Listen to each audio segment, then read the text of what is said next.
Hey guys, Josh Kell here with a tutorial for VirtualDub, some of the best video game recording software out there. It's free, you can download it from a link that I'm going to be putting in the description. So without further ado, let's get started. I'm just going to go through the setup with you guys because it's a bit complicated. So if you guys have any questions, just ask in the comments and I'll provide answers for you. So let's just open it up. Yes, run. Now, so VirtualDub has like an editing aspect and a recording aspect. So we're going to be recording and doing some slight editing afterwards. So to get to the editing capturing mode, you got to go to File, Capture AVI here. Now here we have my snares hooked into a Dazzle capture card via S-Video, and this is the real deal. PAL, by the way, not NTSC, because I'm Australian. So anyway, let's get started. Got a few things to do before we start recording. Now, the preview might be like freezing for a bit. That's just because my computer is under a bit of stress right now because I'm like recording the screen and all that. But anyway, so let's start with video capture pin. So depending on which region you're in, you want to use a different resolution. Now, because I'm using PAL, which is in the Australian and Europe regions, the resolution is 720 by 576 of that, but if you're NTSC in the American region, you want to use 640 by 480. So since I'm PAL, I'll just leave it on that and we're ready to go. PAL frame rate is 25 frames per second. NTSC frame rate is 29.97 frames per second.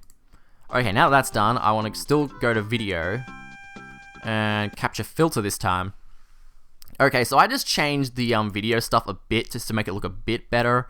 What I have, it differs between game and game, but for Yoshi's Island, I've got it around 119 brightness, 30 contrast, hue stays the same, and saturation increased it to like 41 or 42, somewhere around there. Looking good. Okay, so now you see these giant black bars. They won't be as bad on NTSC because PAL games just have giant black bars. So there is something I can do about that though. So if I go to video cropping, now this has already been done. But what you can do is just crop the screen to the NTSC resolution of 640 by 480. Now this is at 639, but when I record this, it'll change to 640.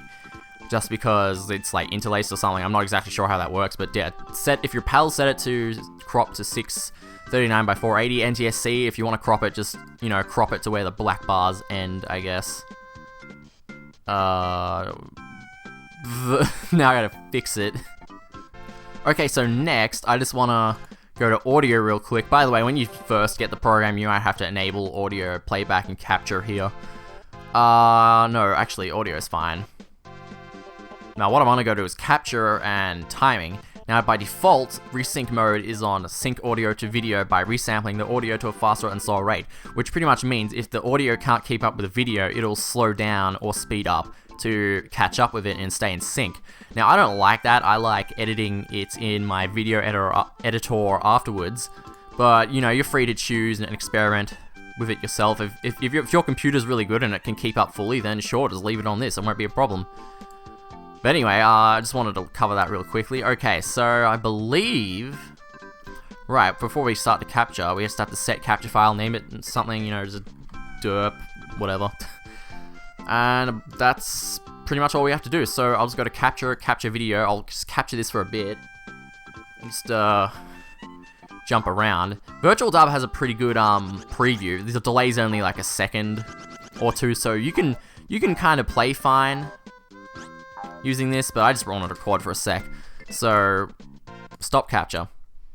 Now, just before we go to the video editing part, I just want to show real quick. I've got this going through S-Video right now, which is this kind of black, weird connection thing. Most people would be using the composite connection, which is the yellow cable, but that looks like way worse. I just want to show a comparison here. Now, that's composite. As you can see, it's just overall, it's grosser image. If I switch to video, go back to S-Video, then that looks much nicer. I would highly recommend using S-Video instead of composite, but whatever floats your boat, okay? So we've recorded everything, well, we recorded for like 5 seconds. But now this is a really important step before you import it into Adobe Premiere or Vegas to edit it or whatever. you definitely want to do this first. So open video file, open what you just did. Now, the original is on the left here, and what you're going to edit it to look like will be on the right. So let me just find a frame. That's a good frame. So you see how Yoshi's like blinking sort of like this? He's like, it looks like he's sort of like got 2 frames going on. That's caused by interlacing. Now, if you're going to be uploading to YouTube, you really don't want the footage to be interlaced. You want it to be progressive scan. So we're going to need to fix that, and we can fix that by going to Video, Filters, Add, double click on deinterlace here. Now you can test all these out if you want, but I've sort of found the best one to be duplicate fields. But you know, feel free to check out any of the deinterlacing modes, see which one you like best. So with that, I'll just go okay. And you can see with that, on the right one, Yoshi has been fixed up and he looks fine. Now it's been converted to progressive scan.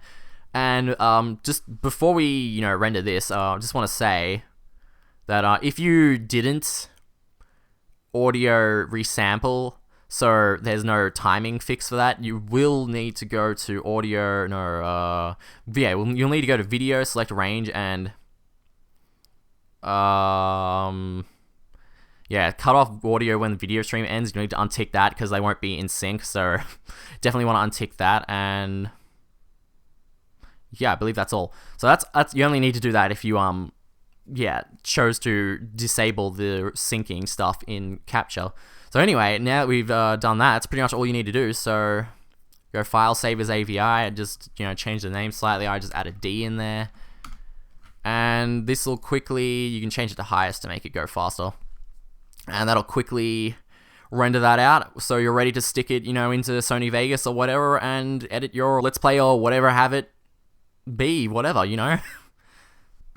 Okay, so I've just got my finished file in Sony Vegas here, and that's looking real good. That's definitely looking like a professional video ready to be uploaded to YouTube. So anyway, guys, thanks for watching this tutorial. I hope VirtualDub meets all your standard definition capturing needs, and I'll see you next time for something else. See you later.